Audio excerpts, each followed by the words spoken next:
হাই, মই আপোনাদত্ত SSG মোটিভেশ্যনেল trainer.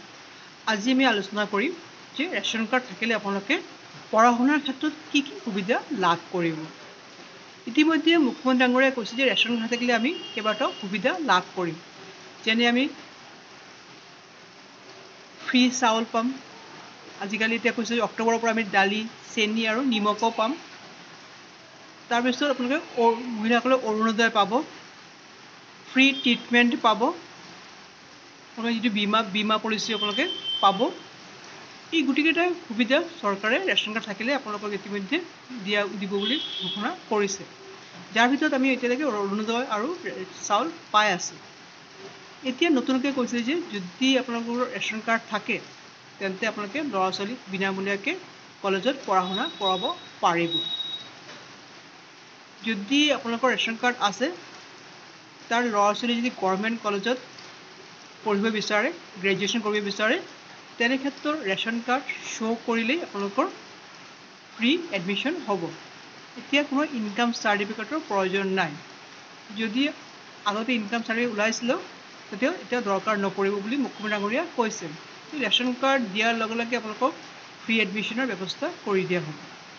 গতিকে যোনে যোনে ৰেচন কাৰ্ড আছে, যাৰ ল'ৰা ছোৱালীয়ে কলেজত পঢ়িব বিচাৰিছে, গ্ৰেজুৱেশ্যন এতিয়া এডমিশ্যন আৰম্ভ হ'ব। যদি ফৰ্ম ফিল আপ কৰিছে বা অনলাইন ৰেজিষ্ট্ৰেশ্যন কৰি থৈছে, যদি নামটো আপোনালোকৰ চিলেক্ট হয়, তেনে ক্ষেত্ৰত আপোনালোকে যেতিয়া এডমিশ্যন ল'ব তেতিয়া ৰেচন কাৰ্ডটো শ্ব' কৰিব।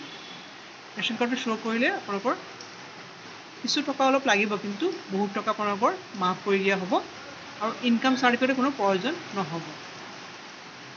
আৰু যোনে যোনে এতিয়ালৈকে গ্ৰেজুৱেশ্যন কমপ্লিট কৰিছে তেওঁলোকৰ কাৰণে চৰকাৰে কি কৰিছে যে মাহে 2,500 টকাকৈ আপোনালোকক দিয়া হ'ব গ্ৰেজুৱেশ্যন ল'ৰা ছোৱালীক, যাতে তেওঁলোকে যিকোনো গভৰ্ণমেণ্ট জব এপ্লাই কৰিবৰ কাৰণে পকেটৰ পৰা টকা খৰচ কৰিব নালাগে বা মা দেউতাৰ পৰা ল'ব নালাগে। কাৰণ গ্ৰেজুৱেশ্যন কমপ্লিট কৰাৰ পিছত গভৰ্ণমেণ্ট ছাৰ্ভিচ আপোনালোকৰ অসমৰ ছাৰ্ভিচ বহুত ওলাই থাকে, সেইবিলাক এপ্লাই কৰিবৰ কাৰণে টকাৰ প্ৰয়োজন হয়। গতিকে এই 2,500 টকাকৈ চৰকাৰে দিব। সেই টকাৰ জৰিয়তে আপোনালোকে চৰকাৰী চাকৰিবিলাক আবেদন কৰিব পাৰিব।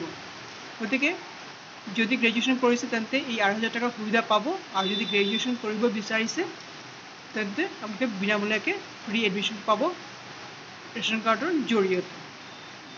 আৰু যোনে যোনে এতিয়ালৈকে ৰেচন কাৰ্ড আবেদন কৰা নাই বা ৰেচন কাৰ্ড পোৱা নাই, তেওঁলোকৰ ৰেচন কাৰ্ড আবেদন কৰি ল'ব। নতুনকৈ আকৌ এইবাৰ ফৰ্ম দিব। এইবাৰ দিয়াৰ পিছত কিন্তু বহুদিন আৰু ৰেচন কাৰ্ড নিদিয়ে। গতিকে যোনে যোনে পোৱা নাই তেওঁলোকে ৰেচন কাৰ্ডটো আকৌ নতুনকৈ আবেদন কৰি ল'ব। গতিকে ৰেচন কাৰ্ড থাকিলে আপোনালোকে এতিয়া এইখিনি সুবিধা পাবই। আৰু চেনি, নিমখ আৰু দালি অক্টোবৰৰ পৰা দিয়া হ'ব ৰেচন কাৰ্ডৰ জৰিয়তে। যদি ভিডিঅ'টো ভাল লাগে লাইক শ্বেয়াৰ কৰিব এণ্ড ছাবস্ক্ৰাইব কৰিব। ধন্যবাদ।